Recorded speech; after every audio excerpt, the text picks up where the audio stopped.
मैं तो हर चीज़ के लिए तैयार हूँ।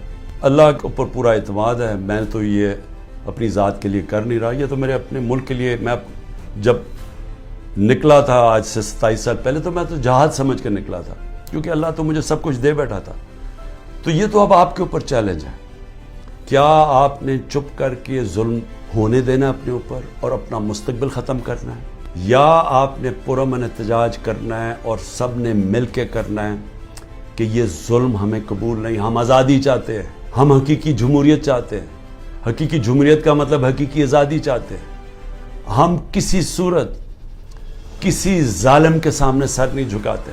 और जब ये कौम ने फैसला कर लिया, कोई जालिम नहीं आपके सामने खड़ा हो सकता। वो सिर्फ तब तक खड़ा होता है जब वो समझता है कि आप खौफ के बुत की पूजा करते हैं। जब तक उसके सामने झुके रहेंगे, वो आपके ऊपर हावी रहेगा। जब कौम ये बुत तोड़ देगी, कौम आज़ाद हो जाएगी।